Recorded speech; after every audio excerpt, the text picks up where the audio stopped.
Ya, assalamualaikum warahmatullahi wabarakatuh. Good morning, everybody. Hopefully you are in very best condition. Alhamdulillah, hari ini saya bisa menyapa kalian meskipun tidak secara langsung.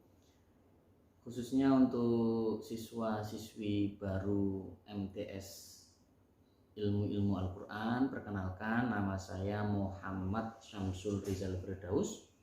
Biasanya dipanggil Mr. Sam, ya.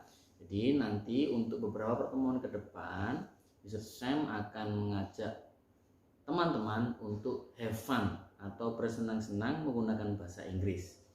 Jadi jangan berpikir bahwasanya bahasa Inggris itu bahasa yang sulit, apalagi berpikiran bahwasanya wah, bahasa Inggris itu bahasa yang atau pelajaran yang paling sulit di antara pelajaran-pelajaran yang lain. Bersama Mr. Sam, saya dan teman semua akan merubah paradigma itu, merubah pemahaman kita atau merubah pandangan kita tentang bahasa Inggris, di mana mayoritas teman-teman pasti berpikiran bahwasanya bahasa Inggris itu bahasa yang sangat sulit atau mungkin bahasa yang sulit. Paradigma itu yang harus kita rubah. Paradigma itu paradigma yang salah. Kenapa Mr. Sam bilang paradigma itu paradigma yang salah? Karena pada dasarnya dan pada kenyataannya bahasa Inggris itu adalah bahasa yang paling mudah di dunia. Kok bisa? Sekarang mari kita buktikan. Ketika kita pergi ke Borobudur, di sana pasti kita bertemu dengan pedicab driver atau tukang becak. Nah, mereka pasti ketika bertemu dengan foreigners atau turis asing, mereka akan menggunakan bahasa Inggris untuk berkomunikasi. Contoh, Mr. to Borobudur just 10,000. Atau mungkin ketika kita pergi ke Pari, ke kampung Inggris, di sana banyak orang berjualan. Ada yang jualan pentol atau mungkin lapak-lapak sederhana penjual kaki lima itu. Mereka akan berkomunikasi menggunakan bahasa Inggris. Itu bukti bahwasanya bahasa Inggris bukanlah bahasa yang sangat susah, tapi bahasa yang sederhana, bahasa yang mudah. Dibuktikan dengan banyak orang.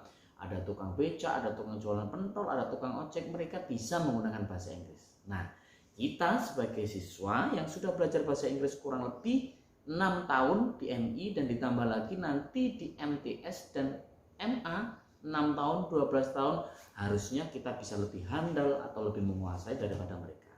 Jadi, untuk 1 tahun ke depan, let's have fun with me in studying English. Oke? Jadi yang perlu kita bentuk adalah, yang perlu kita rubah adalah paradigma kita tentang bahasa Inggris. Sekarang saya bisa membuktikan bahwasanya dalam waktu yang sangat singkat saya bisa membuat sampean semua bisa ngomong bahasa Inggris, even just sentence, meski hanya 1 kalimat. Oke, just repeat or just translate my speaking. Oke, silakan dirubah ke bahasa Inggris. Bahasa Inggrisnya kamu. Apa bahasa Inggris kamu? You. Oke, bahasa Inggrisnya membaca. Apa? Read. Bahasa Inggrisnya buku? A book. Kamu membaca buku. You read a book. Saya ulang lagi, kamu membaca buku. You read a book. Sekarang mari kita ucapkan bersama-sama. Kita tidak boleh lagi mengucapkan kamu membaca buku, tapi kita biasakan, kita ungkapkan dalam bahasa Inggris, you read a book. Oke? Let's start. 1, 2, 3. Yo. You read a book. Once more. You read a book. Together. You read a book. Oke? Sudah dicoba? Sudah bisa? Nah, pasti semuanya bisa. Itu bukti bahwasanya bahasa Inggris itu bahasa yang mudah. Apakah ada yang luka-luka bibirnya setelah ngomong bahasa Inggris? Apakah ada yang sariawan? Atau ada yang pusing-pusing? Pasti tidak ada. Itu bukti bahwasanya bahasa Inggris itu bukan bahasa yang susah, bukan bahasa yang sulit, tapi bahasa yang sederhana. Kita hanya butuh praktek, kita hanya butuh latihan, kita hanya butuh teman untuk berkomunikasi. So, selamat menikmati. Untuk 1 tahun ke depan, mari belajar bahasa Inggris dengan senang. Terima kasih, itu saja yang bisa saya sampaikan hari ini. See you next meeting. The last essay. Wassalamualaikum warahmatullahi wabarakatuh.